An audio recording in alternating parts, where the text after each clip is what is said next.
নবী সাল্লাল্লাহু আলাইহি ওয়াসাল্লাম কাবা ঘরে নামাজ পড়ছেন। আবু জেহেল নাম শুনেছেন? আবু জেহেল দেখে ফেলেছে, এসে নবী সাল্লাল্লাহু আলাইহি ওয়াসাল্লামকে আঘাত করেছে, একটা ঘুষি দিয়েছিল। আল্লাহ রাসূল সাল্লাল্লাহু আলাইহি ওয়াসাল্লাম কিচ্ছু বলেন নাই।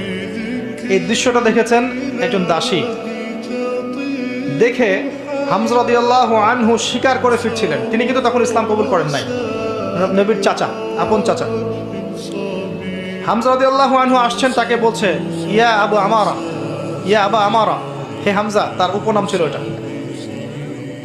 তুমি যদি দেখতে কিভাবে আবুল হাকাম ইবনে হিশাম মানে আবু জেহেল তোমার ভাতিজাকে গালি দিয়েছে, আঘাত করেছে। হামজা রাদিয়াল্লাহু আনহু বললেন আওয়া ফাআলা হাদা, সত্যি কি সেই কাজটা করেছে? তখন এই দাসী বলছেন ই ওয়া রব্বি, আল্লাহর কসম, সত্যি এই কাজটা করেছে। তখন তিনি ঘোড়া ছুটিয়ে কাবা ঘরে গেলেন, গিয়ে দেখলেন আবু জেহেল দাঁড়িয়ে আছে সবার সামনে, কাবা ঘরে সবার সামনে আবু জেহেলের কলার ধরে তাকে প্রচন্ড জোরে একটা ঘুষি দিয়ে বললেন যে আতাশতুমুনি ওয়া আনা আলা দীনিহি, তুমি কি আমাকে আঘাত করবে? আমি নিজে তার দিনের উপরে আছি। আকুলু মা ইয়াকুল, ও যা বলে, আমার ভাতিজা যা বলে আমিও তাই বলি। রুদ্দাহা ইন ইসতাতা'তা, তোমার যদি ক্ষমতা থাকে এই ঘুষি ফিরিয়ে দিয়ে দেখাও।